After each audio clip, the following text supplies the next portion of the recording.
టాలీవుడ్ వరకు అమ్మ గొప్పతనాన్ని చాటుతూ చాలా సినిమాలు వచ్చాయి. కానీ వాటితో పోలిస్తే నాన్న గురించి వచ్చినవి తక్కువే. పిల్లల ఎదుగుదలలో ఇద్దరిది సమాన పాత్రే అయినప్పటికీ ఎమోషనల్ పరంగా ఎక్కువగా వర్కౌట్ అయ్యేది తల్లినే కాబట్టి దర్శకులు అమ్మ వైపే ప్రాధాన్యత ఇస్తూ ఉంటారు.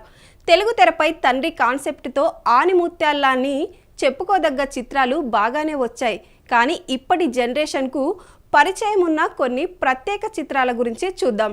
దాసరి నారాయణరావు దర్శకత్వంలో ఆయనే టైటిల్ పాత్ర పోషించిన సూరిగాడు ఒక ఆనిముత్యం. కొడుకు బాగా చదివి ప్రయోజకుడు కావాలన్న తాపత్రయంతో తండ్రి ఎన్ని త్యాగాలు చేశాడో గుండెను తడిసేలా చూపించిన తీరు ప్రేక్షకులను కంటతడి పెట్టించింది. ముఖ్యంగా దాసరి నటన హృదయాన్ని హత్తుకునేలా ఉంటుంది. వాచ్మెన్ సూరిబాబుగా క్లైమాక్స్లో వచ్చే కోర్టు సన్నివేశం నా భూతో నా భవిష్యత్తు, ఇది చూశాక చాలా మంది కొడుకుల్లో మార్పు వచ్చిందని అప్పటి పత్రికలు కూడా లేఖలు వచ్చాయట. తెలియక చేసిన తప్పు వల్ల బిడ్డ దూరమైతే ఆ వ్యక్తి పడే మానసిక క్షోభ ఎంత నరకం చూపిస్తుందో సురేష్ కృష్ణ తీసిన డాడీలో చూడొచ్చు. కమర్షియల్గా ఫెయిల్ అయినా ఇందులో హత్తుకునే భావోద్వేగాలు ఉంటాయి. ముఖ్యంగా కమర్షియల్ హంగులకు దూరంగా ఒక మధ్యతరగతి తండ్రిగా చిరంజీవి పర్ఫార్మెన్స్ గురించి ఎంత చెప్పినా తక్కువే. ఎమోషన్ని అద్భుతంగా పలికించారాయన. పైకి బొమ్మరిల్లు ప్రేమ కథలా అనిపించిన సిద్ధార్థ్ జెనీలియా లవ్ ట్రాక్ కన్నా నాన్నగా నటించిన ప్రకాష్ రాజ్ ఎపిసోడ్ ఎన్నో ప్రశ్నలు లేవనెత్తుతుంది. చివరి సన్నివేశంలో వేలు పట్టి పెంచి పెద్ద చేసిన తండ్రి వల్ల ఒక కొడుకు ఏం నష్టపోయాడనేది సిద్ధార్థ్తో చెప్పించిన డైలాగులు థియేటర్లో చప్పట్లు కొట్టించాయి. యువత ఆ పాత్రలో తమ తల్లిదండ్రులను చూసుకొని ఎంత మురిసిపోయారో.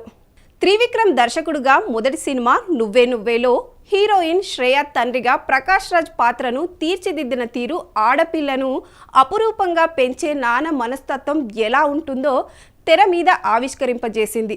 One of the best father on స్క్రీన్గా నువ్వే నువ్వేని ప్రత్యేకంగా చెప్పుకోవచ్చు. నువ్వు నాకు నచ్చావులో తల్లిదండ్రులుగా నటించిన ప్రకాష్ రాజ్ చంద్రమోహన్ స్నేహితుల కన్నా ఎక్కువగా పిల్లల కోసం తప్పించిపోయే తండ్రులుగానే గుర్తుండిపోతారు.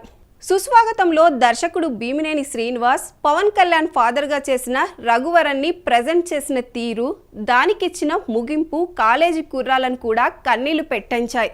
ప్రీ క్లైమాక్స్కు ముందు వచ్చే సన్నివేశాలు గుండెలు పిండేసేలా వెంటాడుతూనే ఉంటాయి. పవన్ కళ్యాణ్లోని అసలు నటుడు పరిచయమైంది దీని ద్వారానే. ఈ సినిమా తర్వాతే తండ్రి పాత్రలను ఎక్కువ శాతం ఫ్రెండ్లీగా చూపించడం మొదలైందని చెప్పొచ్చు. తండ్రి తన పిల్లలను అమితంగా ప్రేమిస్తే ఆ బిడ్డలు ఆయన పోయాక ఆత్మశాంతి కోసం ఎలాంటి లక్ష్యాలు పెట్టుకుంటారనే పాయింట్ మీద సుకుమార్ జూనియర్ ఎన్టీఆర్ కాంబోలో వచ్చిన నాన్నకు ప్రేమతో మరో బెస్ట్ ఎగ్జాంపుల్గా నిలిచిపోయింది. మానసిక పరిపక్వతకు దూరమైన కన్నపేగు మమకారం తెలిసిన వాడిగా నాన్నలో మానసిక వికలాంగుడిగా చియాన్ విక్రమ్ పెర్ఫార్మెన్స్ని మర్చిపోగలమా?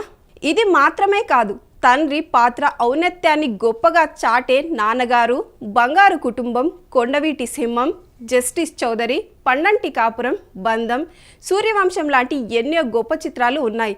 అందుకే సినిమా నాన్న అంటే కేవలం పాత్ర కాదు, మన జీవితాలతో ముడిపడిన ఒక ఎమోషన్. ఇది ఎంత బాగా పండితే జనాన్ని అంతగా ఆకట్టుకోవచ్చు. ఫాదర్ సెంటిమెంట్ని సక్సెస్ఫుల్ ఫార్ములాగా మార్చుకోవచ్చు.